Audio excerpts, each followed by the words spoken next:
Greetings. Death and destruction are not a solution.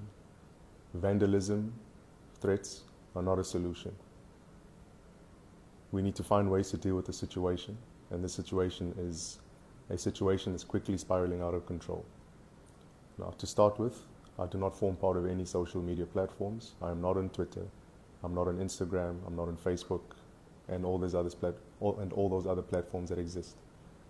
I have not made any inflammatory, any divisive, and any inciting statements, now or ever. I'm about peace. I'm about solutions. I'm about unity. And the only way that we're going to get through this problem we have at hand is by unifying. Now, we can't have a situation where we're spreading false information. We're spreading information that is true, that is out there, and further flaming the flames of disparity and desperation. We have people that have been looting, and just to touch upon that point, they're being called looters, criminals, hooligans. Now, the reason why that is a problem is that further fans the flames purely because these are people that are desperate. Am I condoning their behavior? Am I condoning the behavior of mass destruction? Most definitely not. But we need to understand the root cause of these problems. And part of the problem is poverty. Part of the problem is unemployment. Part of the problem is inequality. Now, leaving all the politics aside, let's deal with the situation with reality in mind. Now, we all know what the situation is. People that have but don't have live across the roads from us. They work for us. Some of them have been people that have grown us up. Now, we can't have a situation where they leave their places of work, go home, and they have no food on the table. This is something that will create strife and will lead to situations such as these. Now, the current issue that's unfolding out in our country is not one that is of a flash in the pan moment. This is an issue that's been building up for many years. We're not here to blame people. We're not here to blame the current government, not here to blame the apartheid government. We're here to blame the issues as they exist. The socioeconomic issues in our country are real. Starvation is a real thing.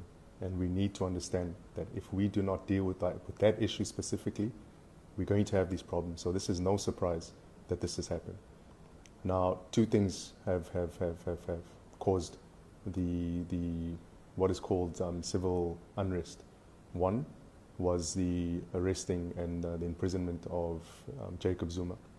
And the second thing, in my firm belief, is lockdown. And let me touch upon that. Now, I feel, and this is my fundamental right as someone that is a family member to the gentleman that's been locked up. I feel that his imprisonment was unjust and unfair, and I stand by him, and I've been calling, and I continue to call for the releasing of Jacob Zuma. The second thing is the lockdown. Now, if we think we're going to continue with the lockdown and this situation is going to be brought under control, that's not going to happen.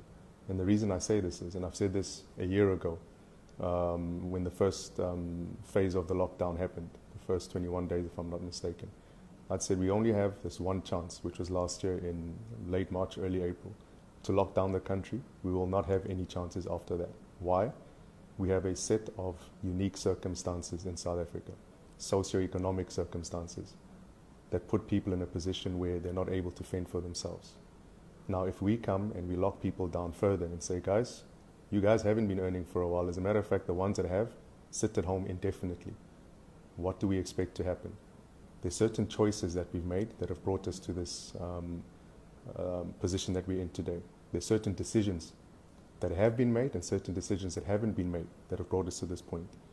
Now, it's not going to help us pointing fingers and creating issues that will divide us. We need to pull together. The issues of inequality, the issues of poverty, the issues of unemployment are obviously a real issue. This is what's playing out in the public domain. And the bigger issues that will follow as they latch on to these root issues. And we're seeing it happening, the issues of tribalism that have existed in our country, where there's been black on black hate. There's issues of racism that have popped up, and we see it always transpiring whenever there's some sort of unrest in the country. It'll always boil down to black hate, white hate, Indian hate, and colored hate, and whoever else is in the system. And the one issue that if we do not keep an eye on is where we'll be heading to if we do not sort the situation out immediately, is the issue of xenophobia. The issue of xenophobia is one that's going to drive us further into a point where it'll be difficult to reverse the gains that we've attained to this point. So what I'm saying and what people should be saying is, how do we deal with these issues as a society? Government is one side. What government does is what government is going to do. What they haven't done is what they're not going to do. We need to decide amongst ourselves if we're working together and if we're going to make the situation a much easier, smoother transition into a point where we get back on our feet. Us arming up and creating militia groups to protect ourselves and our families, that's our fundamental right to defend ourselves. There's absolutely nothing wrong with that. The problem comes in when there's a complete disregard for the law and people are just killed in an unacceptable manner.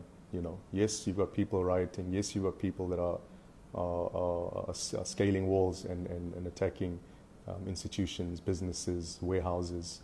It's completely unacceptable. But if we have that situation where there's groupings that are armed, if we have a situation where we have a police force that's been deployed on the streets and they prove to be ineffective because they're overwhelmed, if we have the South African National Defence Force that's put down on the ground, something's going to give. And bear in mind, we are one massacre away, just one massacre away from a complete spiraling out of control of the situation. So for the people that are armed and are defending themselves, please do so responsibly and please do so carefully. And similarly, for the people that are protesting and looting, please do so carefully and please do so responsibly, because you cannot hold people responsible for defending what they love.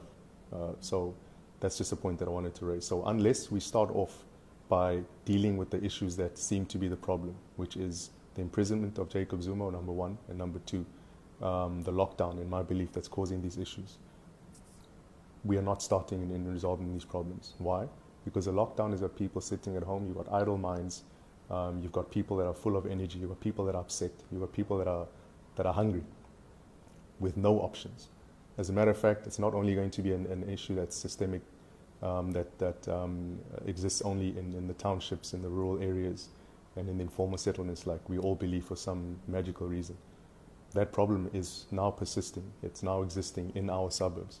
So people that used to be well off are now not as well off due to the conditions that the lockdown has created. Not being able to earn, now we're all going to find ourselves in a situation where down the line we will be part of the unruly mob that's out there trying to feed our families. Let us not get to that point. So with that being said, I think we all need to take responsibility, all of us, for where we're at right now. And we all need to be a part of the solution. Talking, finger pointing is not going to help. We need to start making decisions, and we need to start making them now. If we think we are not going to feed the poor people that are busy ransacking the economy, then we're not getting off to a start. So we need to find ways. If we have a military that's deployed, let's not make the military antagonistic to the population and vice versa. So let's create a situation where the military is part of the solution. People need to be fed. Let's get the mills up and running. Let's get the businesses up and running. Let's get people out on the streets to live, to earn, to work.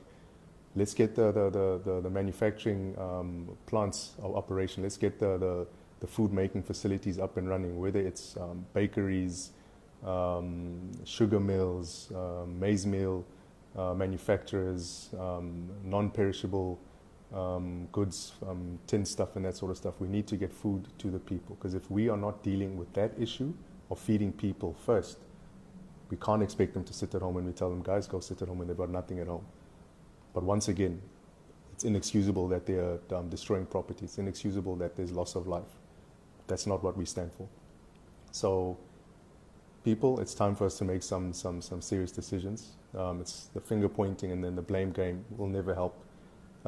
Taking up arms and creating mini revolutions in whichever direction, that's not going to help. We have a country to protect. We have a country to build. It's all our responsibility, from the communities that we live in and the neighborhoods that we are part of. How do we get to a level of calm where we are all benefiting from how this country moves forward? Because if we keep ignoring the issue of poverty in this country, what is happening now will continue to happen. It may die down for some or other reason, but it will pop back up again because it's an issue that is uncontrollable. You cannot tell a hungry man or woman not to fend for their families. That goes for all of us.